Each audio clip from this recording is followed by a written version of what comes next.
ठाकरेंवर टीका राज ठाकरे असं म्हणतात की उद्धव ठाकरेंमुळे राजकारणात चिखल झालेला ते कारणीभूत आहे. नाही, असं आहे की मला माहीत नाही की ते का असं म्हणतायत, पण उद्धव ठाकरे हे सरळमार्गी, स्पष्ट आणि चांगल्या पद्धतीनं काम करणारे नेते आहेत. त्यांच्याविषयी महाराष्ट्रात नितांत आदर आहे. त्यामुळं ते कोणत्या रेफरन्सने बोलतायत हे तपासलं पाहिजे. राज ठाकरे कोथरूडमध्ये आले, कोथरूडमध्ये पण शरद पवारांवर राज ठाकरेंनी टीका केली की राजकारणात चिखल शरद पवारांमुळे झालाय आणि जातीय राजकारण जे आहे ते राष्ट्रवादीच्या जन्मानंतर नवीन संत तयार झाले. असं आहे, ते फार वर्षापासून हेच बोलत असतात. त्या बोलण्याला जास्त किती महत्त्व द्यायचं हे तुम्ही ठरवा. हेच विधान 10 वर्षापासून ते बोलत आहे. आणि दादा तुमच्या गावात जाऊन म्हणतात की तुम्हाला साधं पोलीस स्टेशन बांधता नाही आलं तर काय? पोलीस स्टेशन अतिशय चांगल्या इमारतीत आहे, फार चांगली इमारत आहे. तिथे गुन्हे कमी झालेले आहेत.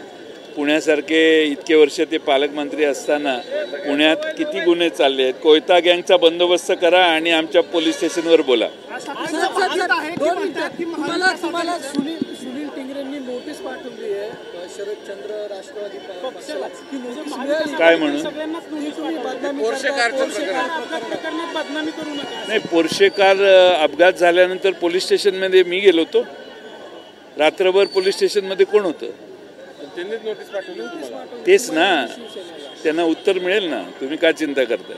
अजित पवार त्यांचा पराभव व्हायच्या आधी नोटीस द्यायची का नंतर, एवढाच प्रश्न आहे. साहेब, अजित पवार एका सभेत बोलताना म्हणले की 13वे वंशज जे सातारचे आहेत त्यांना पिपाणीनं वाचवलं, नाहीतर तिथं बी घोटाळा झाला असता. बघा, म्हणजे आमच्या पिपाणीचं आणि तुतारीचं महत्त्व किती आहे अजित पवारांनाही लक्षात आलेलं आहे की तुतारीचं महत्त्व किती आहे आणि पिपाणीचं किती आहे.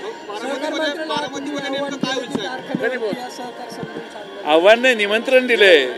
चुकीचा शब्द वापरू नका. निमंत्रण आहे, इन्व्हिटेशन आहे. आणि 1242 कोटी रुपये तुमच्या कारखान्यात त्यांना सहकारचे काही धडे देणार का? आणि तरी तुम्ही खोटं बोलता. सहकारचे काही धडे देणार का? अजिबात ही वस्तुस्थिती नाही. देशाचा सहकार मंत्री जर खोटं बोलत असेल तर त्यांना लखलापते. मी त्याचा तपशील काहीतरी तुम्हाला देईन. अमित शहा जेव्हापासून सहकार मंत्री झालेले आहेत तेव्हापासून त्यांनी किती पैसे दिले, काय दिले? अमित शहाना कोणी भेटायला गेलं होतं का? मेरिटनं एखाद्या कारखान्याला 5-50 कोटी रुपये मिळाले असतील तर त्याचा उपकार यांनी केला असं समजायची गरज नाही. आणि मुरलीधर मोहोळांना अजून सहकार कळलेला नाही असं दिसतंय. दादा सातत्याने तुमची नक्कल करतात. राज ठाकरेंच्या कलन चालले का त्यांचं भाषण? मी राज ठाकरेंच्या जरा जवळ जाऊन बसल्यामुळं माझ्या नकला करणं हे काही कौतुक, मला काय ते नवीन वाटत नाही. पण चांगलं आहे, माझा प्रचार करतायत त्याच्याबद्दल मी त्यांचा आभार मानतो.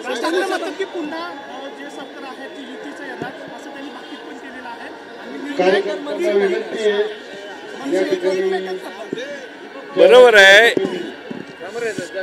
आहे.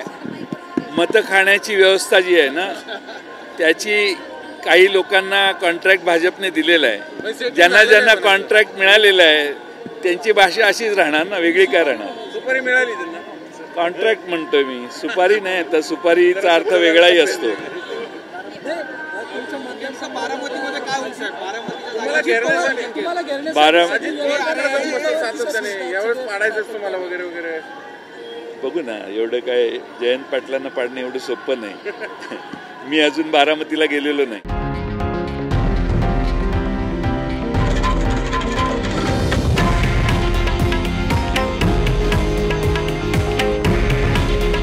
हे आहे देशातील नंबर 1 न्यूज नेटवर्क आणि आपण पाहत आहात TV9 मराठी. काळजी तुमची, हित महाराष्ट्राचं.